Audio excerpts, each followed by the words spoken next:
Really just selling in general. I titled this, selling for rookie entrepreneurs, because one of the things I find uh, in my travels, as a business development expert, as a marketing expert, uh, and really as a coach, is a lot of what a friend told me, and it wasn't really that long ago that a friend kind of hit me to this. My business was moving along. We were starting to get clients, especially on the coaching side. But I was wondering why it was a little bit more difficult for me to get more service-based clients. And he sat down with me and a number of other entrepreneurs, and I said, "Listen, I've run companies. I've run military companies, right? I've run companies in places where the competition isn't paid to put us out of business, where the competition is paid to kill us, right? I run a billionaire's company, or a part of a billionaire's company. So I was trying to figure out, I believe that I'm good at running a business. What's some of the challenges that you would see from someone who's a little bit further along than me, or quite a bit further along than me, uh, as a person who's a multimillionaire? What would you say to someone like me?" He's like, "Well, it just sounds like you need to get better at sales. Sure, you know how to run a business, but if you don't have sales coming into your business, then your business is dying." It's kind of like the concept of the human body. If the human body is not growing and expanding, it's contracting, it's dying. Okay? So the same thing is true with sales. It's If you're not bringing sales into your business is essentially dying. The sales, the revenue that you bring in, are the oxygen on which your business runs. Now, for those of you who've been in the game for a while, I'm not saying anything to you that you don't understand. This is really just a refresher of the most basic information. But a lot of the people that I reach are just getting started, right? You're an entrepreneur who's maybe just left a job, trying to leave a job. You're an entertainer who's bootstrapping, trying to get your empire off the ground, and you don't know a lot of these things that we're going to talk about tonight. And nothing I'm going to share is going to be really all that complicated. Where the difficulty comes is not in understanding the concept of running businesses, managing businesses, owning businesses, or selling. Where the challenges come is in the execution. Because in the entrepreneurial world, I think Tony Robbins really says it best when he talks about entrepreneurs are gladiators. I say it a little bit differently. I said to own a business, right, and to do so and have it be successful and make money, you have got to get used to getting punched in the face. And I don't mean literally, although, I've been in business meetings where a business owner, this was during the course of me running part of a billionaire's business where I kind of cut my teeth. Many years ago, I was meeting with a business owner, and he was a service provider for us, and I was getting ready to fire him. And here's some, hot shot, 20 something, telling this 50 something year old man that his business is about to be out on the street. All right. And he looks at me, and he comes across the table at me like, "Dude, who do you think you're talking to?" And with my background, I thought it was actually kind of cute that he was going to flex on me, regardless of how old he was. And I just very quietly said to him, "Allow me to remind you, sir, that I am twice your size and half your age before you come across this table with me." And what I reminded him was that his first duty, and your first duty as a person who's providing service to someone else, right? Your first duty is to take care of the client. It's to go over and above what you promised the client, and he wasn't getting it done. And it wasn't like we didn't give him chances. It wasn't like he failed once, and they're like, "You're out of here," right? It's not as ridiculous as that, some of the stuff you see in movies and TV, but it was, his business was failing us habitually. I had to keep calling the offices, not getting anyone on the phone. It took me a month to get him on the phone, and he flew. Once I told him, basically, "You're fired," he flew in from, I think he lived in Texas, and he flew into DC to meet with me. I said, "Dude, I'm done with you. For real, like, I shouldn't have to call the owner of a business 20 times to get service that you were contractually obligated to render to me," right? And what he forgot was his first duty as a service provider, as a trusted advisor, was to serve us and to make our lives easy so that we didn't have to we hired you because we don't want to manage that process, right? And those are the things that you have to remember. A really important lesson for me, being on the other side of the table, was when I go to talk to clients, they're thinking the same thing. Is this guy going to come in and really hustle and work for me and do what has to be done to get the mission accomplished? and maybe even exceed, and you should exceed the mission wherever possible. Or even people that buy my products or my coaching products, right? Like tonight, part of tonight's call, I was going to announce to you all that I just launched my sales mastery crash course. And it really is just a crash course. It's about 3 hours long. It's about 7 or 8 videos of just principles of sales that we just aren't taught. You don't get taught it in school. You certainly don't get taught it in college that I know of. I mean, I studied computer science, so maybe some of you learned some of this stuff in college if you went to, business school. But the point is, these are things that you have to understand in order to win. And really, one of the things, if you don't hear anything else I say tonight, one of the main things you've got to have in your toolkit as a consultant, as a salesperson, whether you're selling product or service, it doesn't matter, right? One of the things you cannot get wrong, right? I'm going to underline it several times. You cannot get this piece wrong. When you come into a situation where you are going to sell a product or a service to a client, to a customer, right? You cannot do it without empathy. First of all, because without empathy, except maybe in some extreme situations, you cannot foster the trust and the rapport that you need to be able to sell. Now, granted, if you were running $100 million business and, if you're Gary Vaynerchuk and you're serving people like Pepsi and all these other big companies and GE as a marketer, you're going to come in with a certain reputation where you don't necessarily have to convince people that you're awesome, right? So you may not have to show as much of this outright because people already assume it. When you're coming to the table as a rookie, you can't not show this. It's got to be all about your client, right? Everything's got to be about my sole focus here. And I actually tell clients this. Whether you do business with me or not is not the desired end state of this meeting. It's to make sure that you walk away from this meeting better than you were when you came in. And chances are, if I'm able to do that for you, you're going to want to hire me because you know that I'm going to do that for you every single day of our relationship together. And if you can't establish, and if you can't say that and them believe you when you say it, it means you have not shown enough empathy. You haven't convinced this potential client that you have their best interest at heart, that it's not just about you getting a payday. It's really about you coming and serving and doing something for someone else. And too many times, and I find this with entertainers as well, because remember, when I talk about sales, I'm not just talking about selling products or service or being a salesman. If you're an entertainer, you're selling attention. You're selling, I want you to come listen to my music and maybe even purchase it or stream it on Spotify because that's how I get paid, right? Too many entertainers, and I've worked with many of them, whether they're video folks that do comedy videos, video game videos, I've worked with musicians, you name it. Too many entertainers that I work with have this really nasty habit of making it all about them. My audience doesn't get it. How come? Like, wait a minute. You're making your if you want to make money doing this, you've got to make content for other people. Now, granted, you don't want to compromise your what we call artistic integrity, right? You don't want to do something that compromises your morals or your ethics or goes completely against your creative process. But you can't make something in a vacuum and then just hope. This idea, if you build it, they will come, is one of the greatest myths in life, not just in business, right? You have got to establish that you give a crap about the people that you are trying to get to pay attention to you, to buy something from you, etc., etc., etc., etc.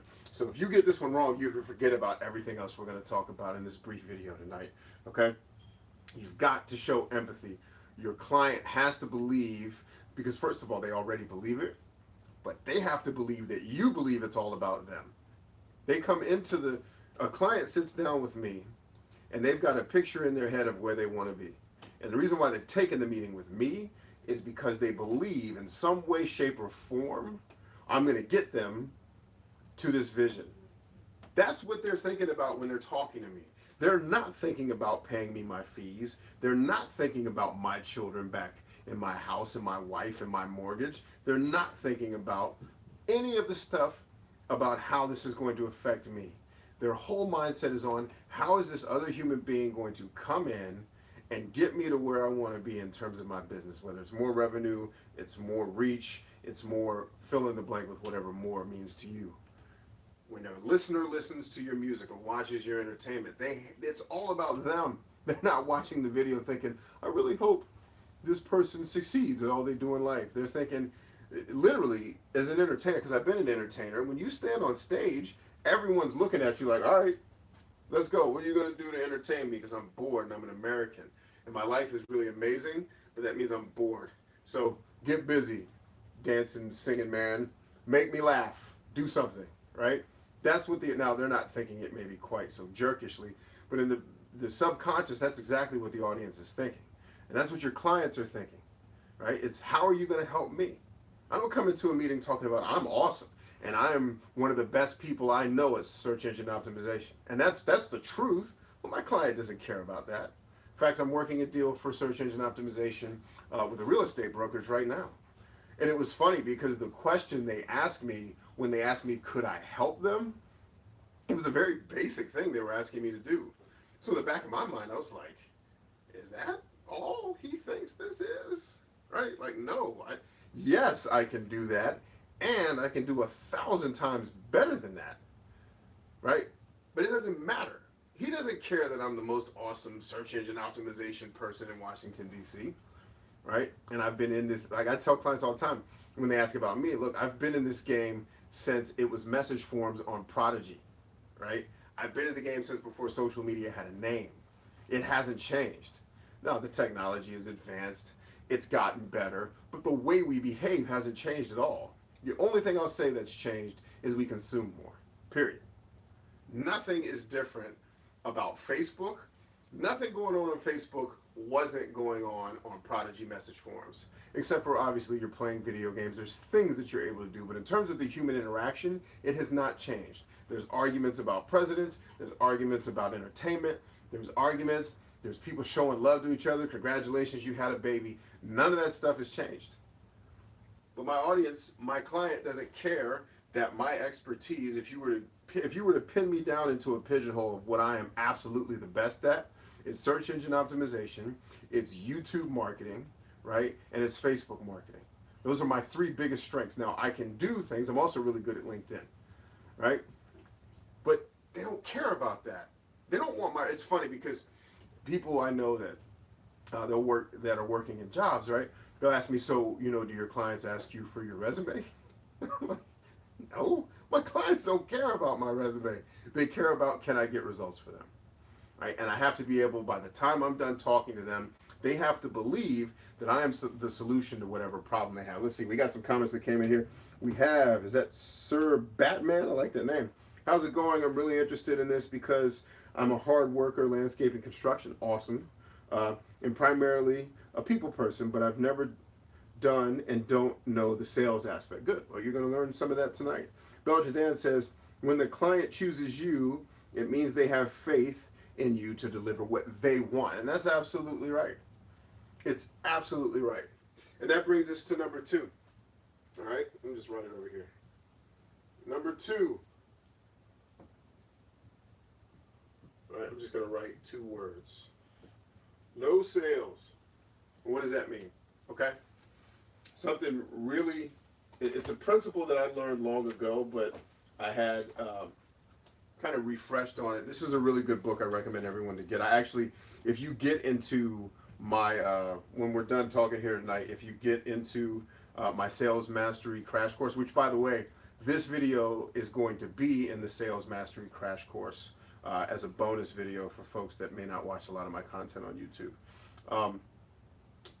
A couple of the lessons, we actually go through portions of this book. And it's not just me reading the book to you, because I could just tell you to go buy the book. I don't need to sell you a course. But I actually come through here and I take the things that stood out to me, that I thought were the most important, and I add my flavor, my story, and I expound on some of the things that Jeffrey's talking about.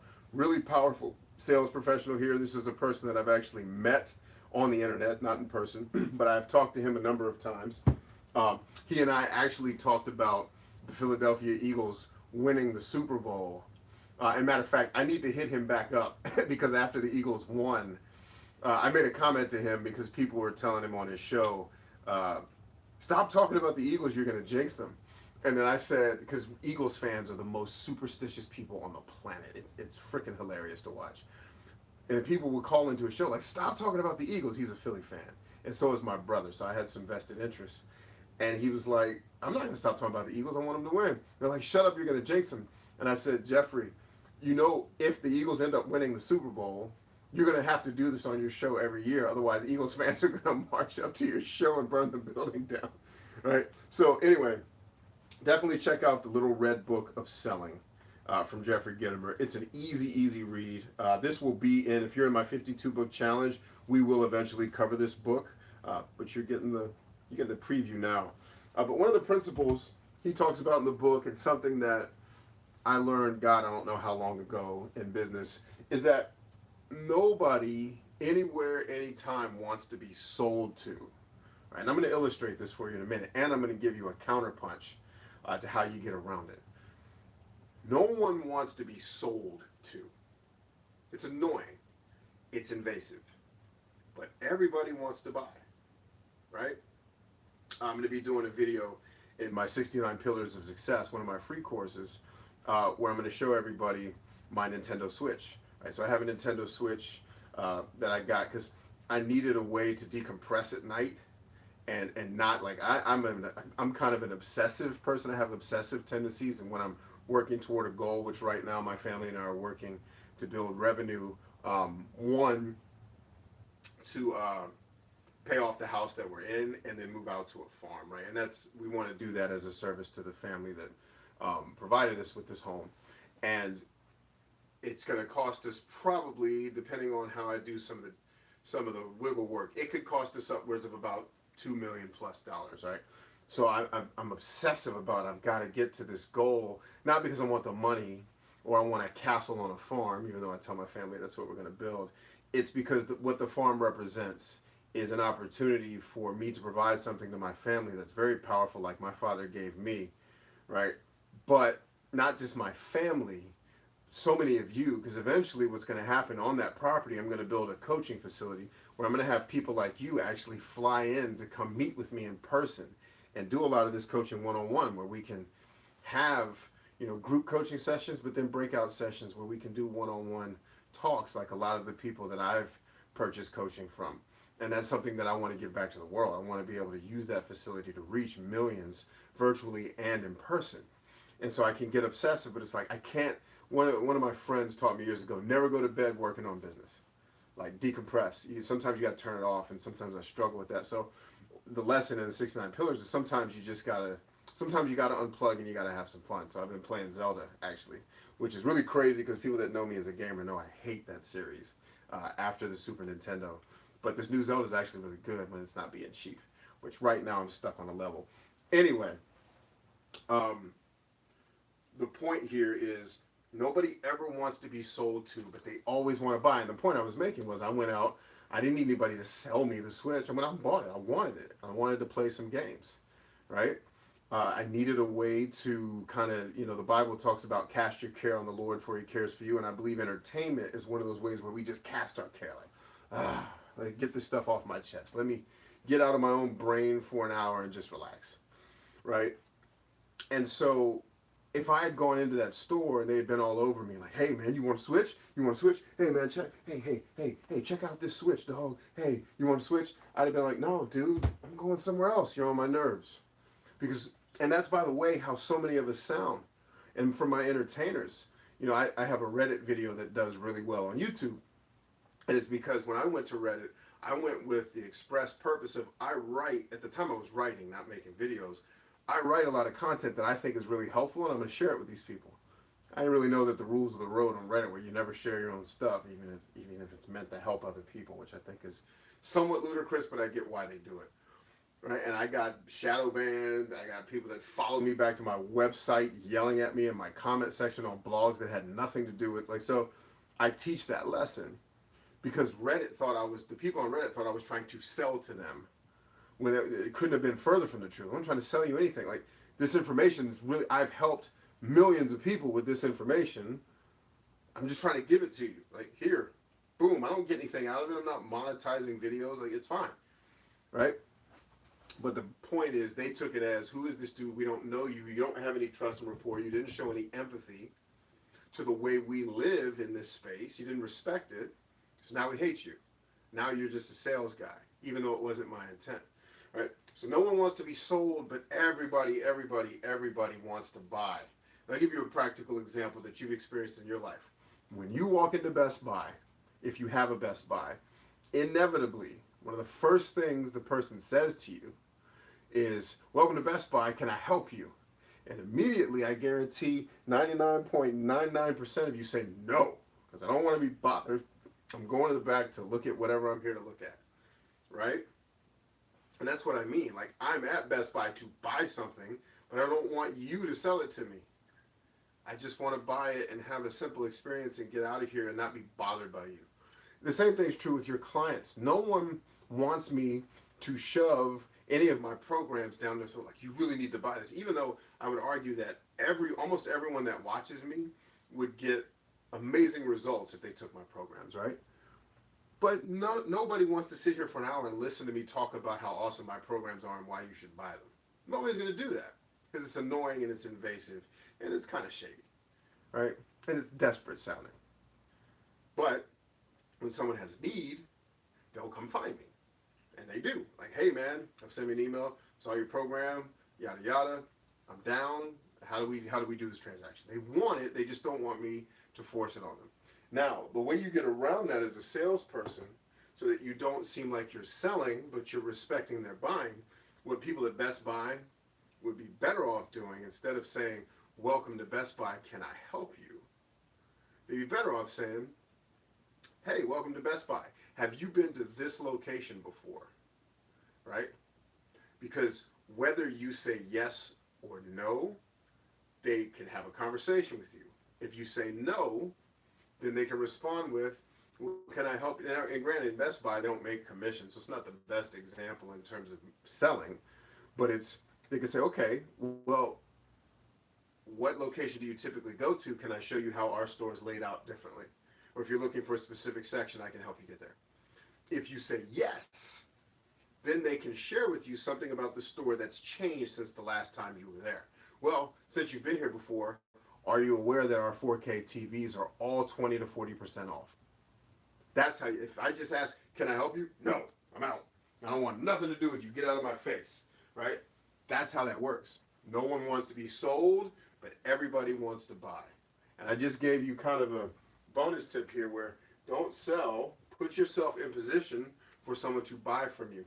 And the way you do that is you help people discover their problems. You help them understand how severe those problems are. This will be point number 3, right? We're talking about sales 101. Find the problem, exacerbate the problem, position yourself as the solution, right? So I was actually in a business development meeting this whole week with a business that I serve. It's actually my biggest client. And they were like, we need you to come in and do a straight up week-long 8 to 9 hours a day business strategy sessions with us, because we're going to pivot and we need to make sure that our strategy is sound so that we meet our business goals, right? And they had some serious challenges, because not only did they struggle with relevance with some of their clients, they also struggle with reputation. Right? They were seen as this annoying, even though what they do is insanely necessary. I'm not going to tell you any of their stuff because it's proprietary, but even though what they do is crazily necessary for their clients, they still were seen as this kind of annoying hurdle that their clients had to get over. It's kind of like going to the gas station. Nobody likes going to the gas station, but they go because they have to. Right? So we're trying to, how do we position ourselves differently than that? So when it comes to selling, especially as a rookie, what you have to understand is don't go in talking about all your stuff.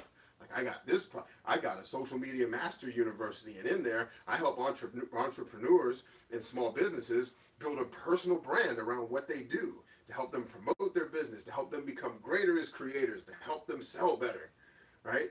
And I got this other sales mastery crash course, which is just the sales 101 stuff. You can get it, learn it, apply it today, and start getting increased sales, right? Or I got this confidence building program that I'm going to be filming some of that tonight. Nobody wants to hear any of that. They want to hear about themselves. They want to hear about them, okay?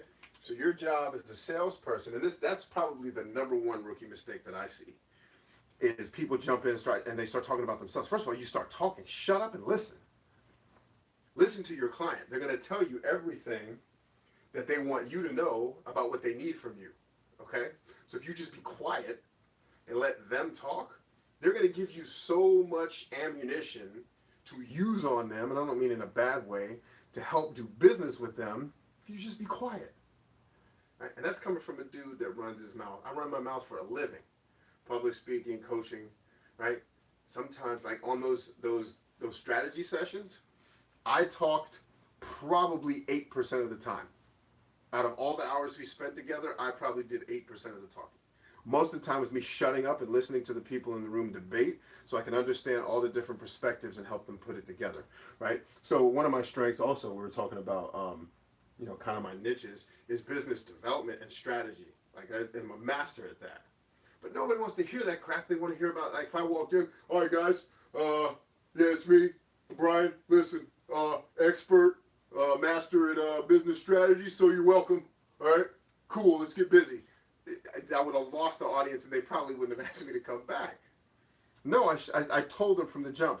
My job, and I had a co-lead with me helping me do it, right? A partner of mine.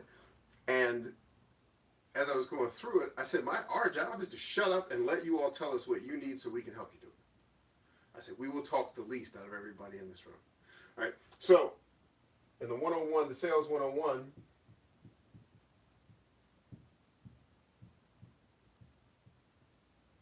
all right?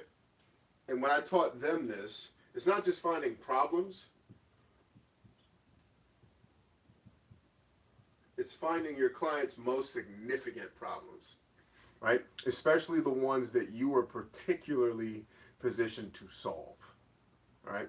If your client has like really bad personal problems, that's not what you're there to solve unless you're a personal development counselor. But if you're there to sell a product or a service, you're not worried about those problems because you can't help those. But what you can do is help them get their business together so that they can go and focus on their personal problems, right? All right, next, you're going to find their most significant problems that you have a solution for. Then you are going to, I want to say exacerbate, but I want an easier word. Here we go. No, that's not the right word because that implies this is the word.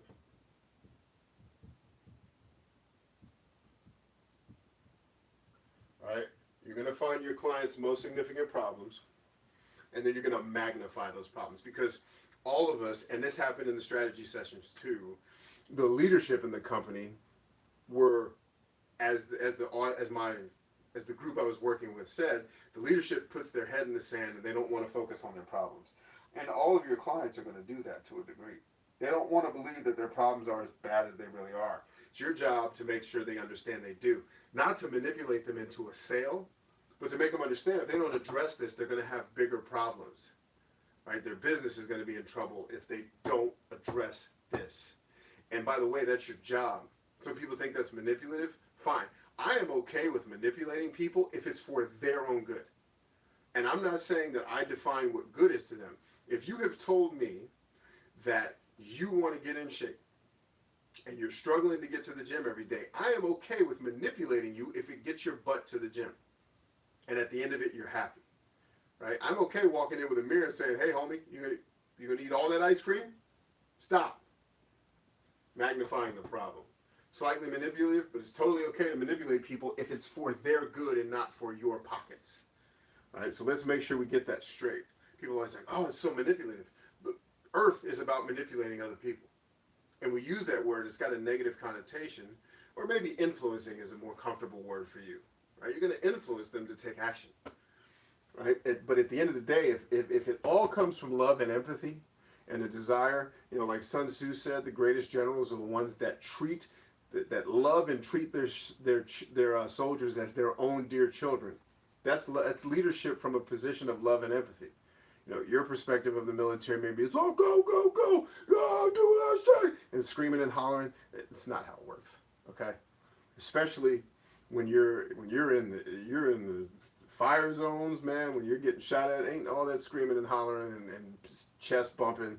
It's not the reality. It's a bunch of men and women who are trying to get through it together, and they build a lot of rapport, trust, and love.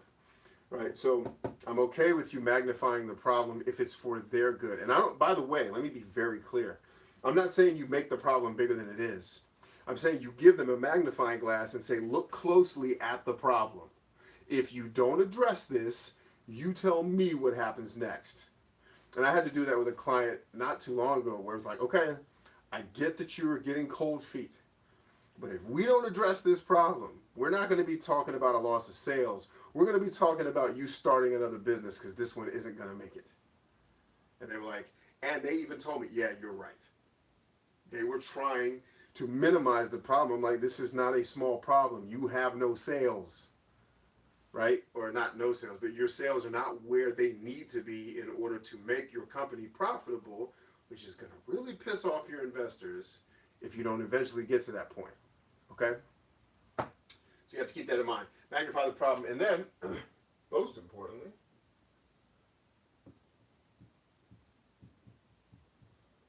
you're going to position yourself, not your products. You're going to position you as the solution to the problem. By the time you're finished talking to your client, they should be so ready to hire you. If you've done all of these steps right, and on our team, we actually have a whole script that we go through. And it's not like I'm reading it to you like a McDonald's menu.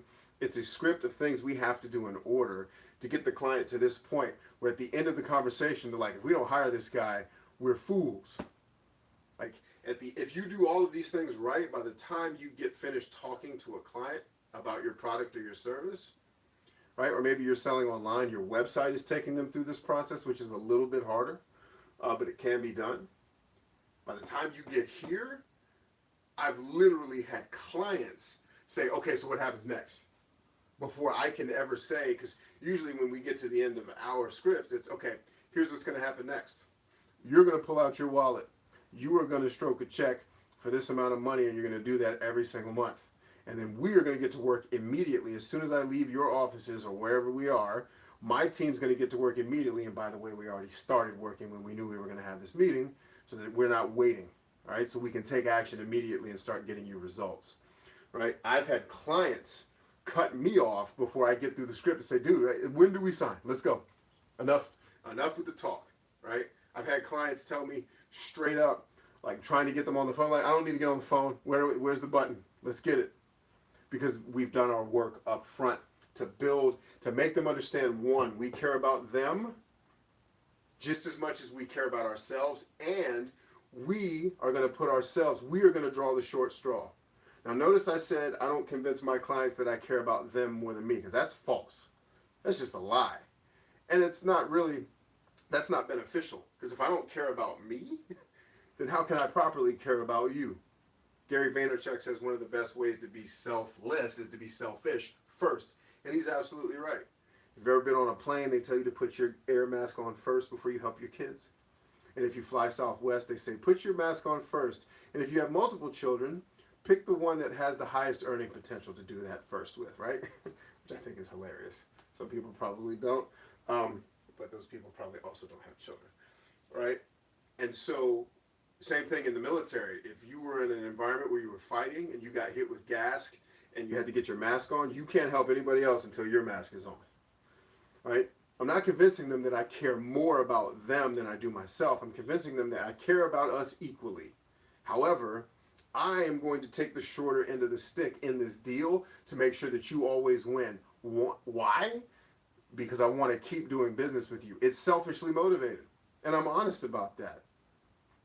Now, it's selflessly motivated too. I genuinely care about my clients and I want them to win. Especially because I have a tendency to pick clients that do businesses that are really, really helpful to people, right? That give something back to the community. So I have a vested personal ethical interest in them winning.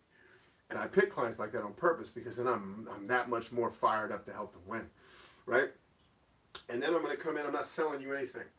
The only thing I'm selling you is a conversation. And if we get to the end of the conversation and we both believe that this is a good relationship for us to jump into bed together, let's get into bed, oil it up, right? 3, then and this is more tactical process stuff, right? This is more strategic. Got to show empathy. It's got to be about them and not you. You got to stop selling and get them to buy, right? Then when we're going through the tactics, it's about me finding their problem, their significant problems, especially the ones that I know I can position myself as the solution to. I'm going to magnify that problem, not amplify. That was the word I was going to say first, but amplify implies that I'm making it sound worse than it is. And that's not at all what I'm talking about. I think that's unethical. But I will magnify the problem. I will get them to face the fact that if we do not address this, right? I remember when I became a civilian, one of the ways I used to magnify when I'd have teams that were not motivated to do what had to be done, especially if people were going to look bad doing the right thing. You know, this idea that people love to look good losing instead of winning ugly. And coming from military, you win by any means necessary, right? I would tell them, like, this type of behavior that you're doing right now in business, that gets people killed in my former line of work. And by the way, that behavior is going to lose this company money. And I don't think anybody here wants to go home at the end of the year and not have a job to come back to. Roger, it's magnifying that. I'm not making it any worse than it is, but I'm not letting them put their head in the sand and pretend like it's going to be okay if we keep behaving this way. And then we position ourselves, right? We framed all this. Then we're going to position ourselves as the solution to the problem, right? At the end of the conversation, anytime, like if I'm in a sales conversation with you, by the time I finish talking, you should be like, okay, where do I sign?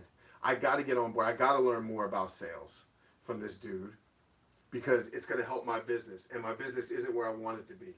But if I get with him and I continue to work with him, and then, you know, I got to get in his VIP program too, because every month he's going to give me 2 hours of his time to talk to me, not to talk on a live stream like this where I'm reading comments, to actually talk to me over Zoom. I need to get in the monthly VIP program because that's going to help me develop as a person, as a professional, ultimately as an entrepreneur and business owner, right? If I've done my job right, by the time I shut up, you are asking me, when do I give you the money, okay? And those are things you have to think about. If you're not selling products or services, you're not an entrepreneur. Remember, you're still a salesperson. We talked about this last night. You're still selling yourself, whether you're applying for a job, you're asking a girl or a guy out, right? You're winning the favor of your family. You are still selling your self-worth, if nothing else. And honestly, it's no different, right? If I'm trying to convince my wife that I'm a good catch, empathy. I'm going to get involved in the things that she cares about. I'm going to care about the things she cares about. I'm going to learn about the things she cares about. When I met her, she wanted to be a Supreme Court justice. Thankfully, I worked that out of her. I didn't work it out of her. She came to it on her own. But I showed empathy and care for that, right? I didn't sell myself to her like, babe, I'm awesome. Look at me. I'm so handsome. Look at this. All this right here could be yours. No. She wants to buy, but she don't want me to sell it to her. Kindness, empathy, flexibility, agreeableness, interest, genuine interest in the things she cares about, right? Laughing, making jokes that are funny for her, communicating and building rapport and trust. Bam. Right? And then when we start talking about what's a significant problem that two people who want to date have, loneliness, right? I don't have to say it. I don't have to manipulate her like, girl, you're going to be lonely if I don't get in that. Woo! Right? I don't have to play games. But just by the course of spending time together, she could potentially see me as a solution to loneliness. But also not just loneliness, the desire, the positive, the desire for companionship with someone who you share values and like interests with. Right? And I don't have to sell that. Right? I don't have to do anything manipulative. I just have to be me. And if me is good enough, by the time I get to, will you marry me? She's like, yeah. Why not? It's the same principle. Okay? Even though some of the trappings may be different. And I want to share a couple things with you before we adjourn. I see some more questions there in the comment section. I'm going to take care of that before we roll. Just want to share some books with you. All of these books, by the way, will be in my 52-book challenge. So if you're not in the 52-book challenge, let me just hip you to it real quick. You should definitely get in there. It's totally free. It's my gift to you to help you read more books. And if that doesn't sound fun, right, like, oh, this guy's going to help me read. I'm not just helping you read. I'm providing you with written and video summaries of the book. The book we do every week, you're going to get an email from me that says, here is the summary of everything you read, like the main point or points that you need to take away from this book, that even if you don't read it, you could take that point and apply it to your life right now. At least get something good out of it. Then you can click on the link. Don't even need a login. There's no password. You're just going to go straight to the website and watch it. Okay? And then as soon as you get to the website, you're going to get the video review where I go a little bit more in depth. I walk you through some of the principles of the book that I think you should pay attention to. I don't spoil the book because I think we should respect the authors and buy them if they're great books. Right? Some people I have in the program can't afford the books. Fine. Libraries. Some of the books that I'm recommending are no longer copyrighted. You can download them for free at internetarchive.org. For example, The Art of War. It's not copyrighted. You don't have to pay for that. You can go get it for free. All right. So all of these books will eventually be in the 52 book challenge, so you get a preview. Like I said, a lot of the principles we're talking about here tonight, the Little Red Book of Selling, Jeffrey Gitomer, must-have book. Okay. When you're talking about empathy, you want to get good at that. How to win friends and influence people. Very much important that you give this book a read. I think I've read it 3 times total, like all the way through. I want you to get the one thing, and I don't have the cover because I have children that rip my stuff apart. Right? The One Thing by Gary Keller. The actual book cover is white. It doesn't look like this, but it's The One Thing by Gary Keller, the famous real estate mogul. Right? And then this is actually a textbook that I teach out of in my Social Media Master University. This book, I put it as a bonus lesson in my Sales Mastery course, which, by the way, if that is something you were interested in, let me just pop it up real quick, because I think I have it where you can get to it. All right, so we're going to copy that and go back to YouTube's. I think we're going back to YouTube. This is what we should be doing. All right. Now, if you're interested in the crash course that I've been talking about, I think this lesson is almost an hour long. And basically, in evolutionary psychology, his name is book, Dr. David Buss. This is an expensive book. Okay, this book, if you buy the most up-to-date version, it's going to cost you over $100. But it's a very powerful textbook, and I teach out of one specific section about how to make sure your customers are always buying from you, about building brand insistence, where people will refuse to buy from anyone else. They'll always come to you. And psychology, the more you can learn about psychology, the better off you're going to be, especially when it comes to sales. You know, one of the mistakes I also see rookie entrepreneurs make is that they don't understand and this will be kind of a bonus tip before I let you guys go and I answer some questions. They don't understand the progression of how the mind works. So when they're selling, especially if you are a very logical person, you'll start with the features of your product. My product does my Social Media Masters University is going to teach you sales and YouTube and Facebook and LinkedIn.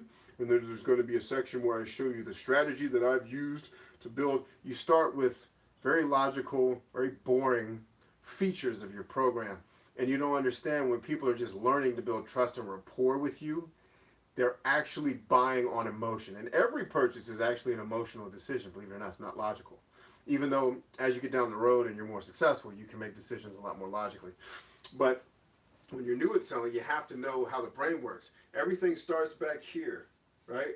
The good old amygdala, the primitive brain part, right? And then it moves into the neo and the prefrontal cortex where the logic is. Okay, so you got to start with emotion and then take them to logic. So what you want to start with when you're selling, especially when we talked about finding and magnifying the problem, this is an emotional thing. Then we emotionally get you down here to realize that I'm going to save you, but then you roll out the logic. Okay, you want to start with emotion, and the more you can start with rewards, like if you do this, then you're going to have more money than you can count. You're going to have the most beautiful woman on the planet, right? I'm speaking, obviously I'm exaggerating, but just to make the point, it's you want to get the customer emotionally invested in what they are going to get out of your product. They're not going to get emotionally invested in you talking about how awesome the product is. They're going to get emotionally invested in how you communicate that your program, your product, your service solves whatever their significant problem is. That's emotional. Then logically, you can come in and start to remove objections, right? Like when they start talking about price, like, come on, man, this isn't an issue of price, this is an issue of trust, right? If you believe that this was going to give you everything you needed to win, you could name a price. I'll give you an example. I was at a video game store today with my kids, took them out before dinner just to hang out a little bit because I had to work. I did basketball practice with them this morning, but then I had to work. And so then I came back to, let's go hang out with the kids before dinner. And I was talking to the guy at the counter, and we're talking about this rare video game that I want really bad for. I can show it to you. I want to get it for my Sega Genesis, right? Because I have a retro, legit old school Sega Genesis that my business partner actually gave that to me kind of as a gift. And we were talking about how the game, if you get it complete, like with the booklet in the box now, it costs like $400. But I was telling the guy, like, dude, I've played the game, right? I'm like, the game is so dope that I'm probably going to spend the $400 at some point down the road. Like right now, financially, it doesn't make sense as we're taking every dollar we can into taking care of family and trying to build the business, right? But down the road, it's like, yeah, when money is like I'm, using dollars to scoop my food, then we'll do something like that, right? And I'm like, I would totally pay $400 for that because it's that good. So price isn't the issue. It's, do I trust that I'm going to get what I want out of what I'm buying? And the point I made to him behind the counter was, I get $400 worth of playtime out of that game.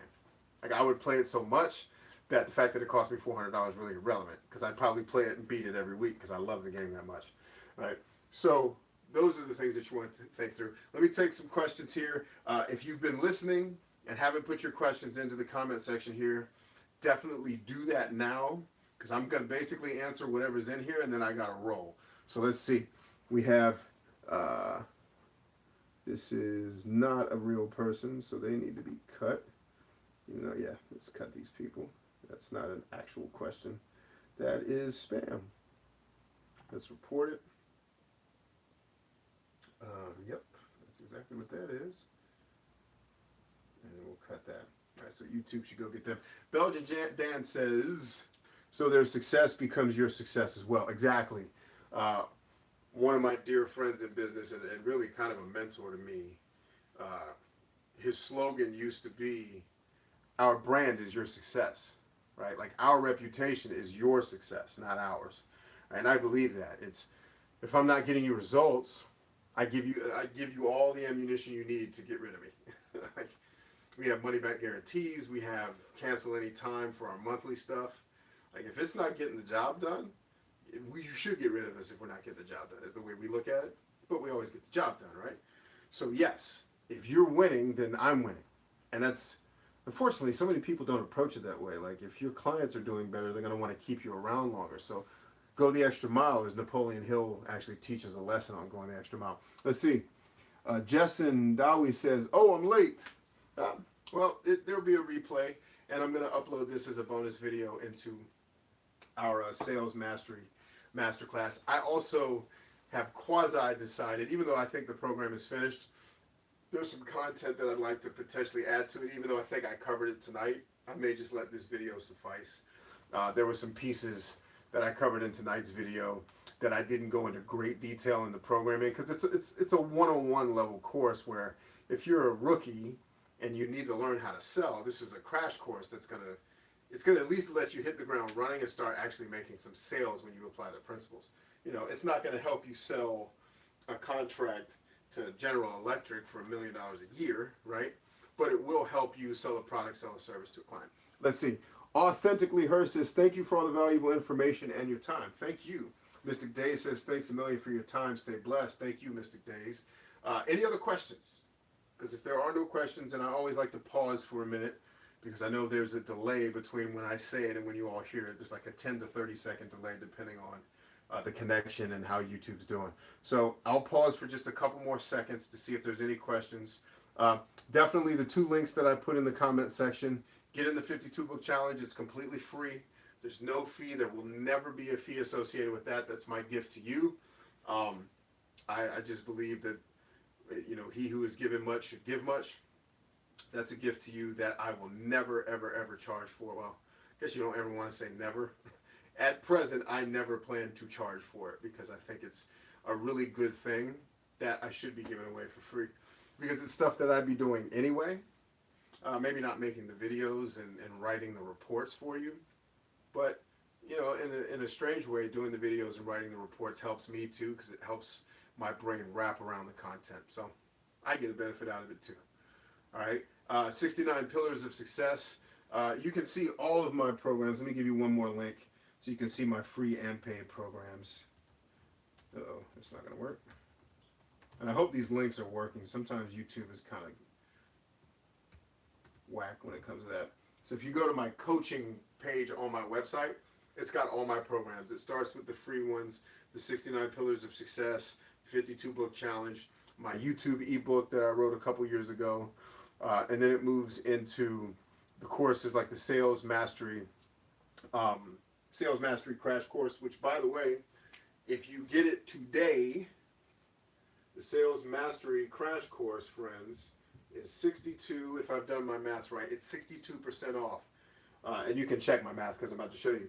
The regular price of the Sales Mastery class, and so basically the Sales Mastery Crash Course is going to take what we talked about tonight and crazily amplify it with about 3 hours of content, right?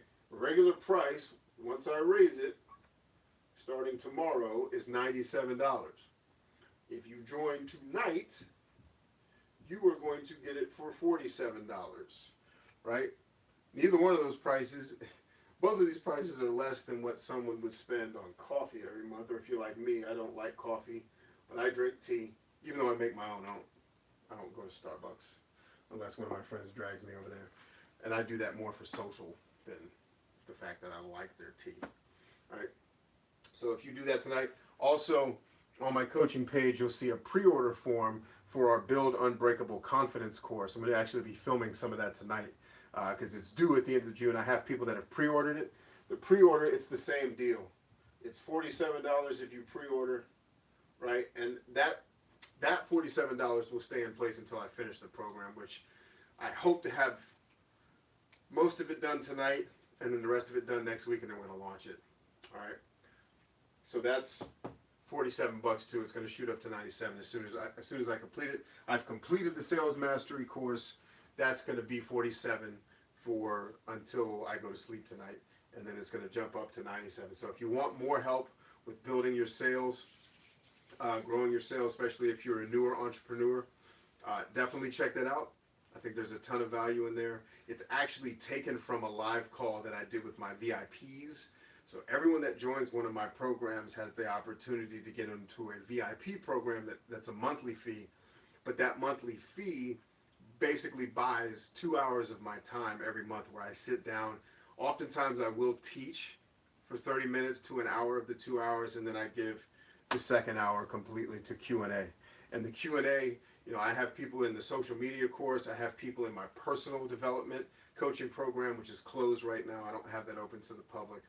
I have people from all of the programs in the VIP program, so there's no questions that are off the table. If you want to talk about how to do something on YouTube that's going to get you a lot of views, that's fine. If you want to talk about personality stuff, relationships, whatever the thing is, all of it's welcome in the VIP discussions. It's professional and personal development, business development. It's everything. So but the VIP program's not open to people who aren't in at least one of my programs. So something to think about. Nadia Muhammad says, thanks for sharing. It was great to start my Sunday morning. Wishing you a great weekend. Blessings from London. Blessings to you. 6 a.m. It's an early rise. I'm impressed. Anyway, friends, as always, it is a pleasure to serve. Thanks for being a part of what we're doing here. Remember, for all of you that say that I inspire you, you inspire me twice as much. You keep me in the game. As a former combat soldier who has struggled very heavily over the last 13 years to conform to a civilian life, and I still struggle every day to a certain degree, you have made the journey that much easier, and I really can't thank you enough on behalf of me, my brothers and sisters who have also fought with me. The civilian life's not easy, but working with you gives me something to get up for. It gives me a fight and a cause to be a part of, and I really, really appreciate you. That's why I always, or typically, end the video with "We are stronger than I." I love you guys much. I'll see you soon.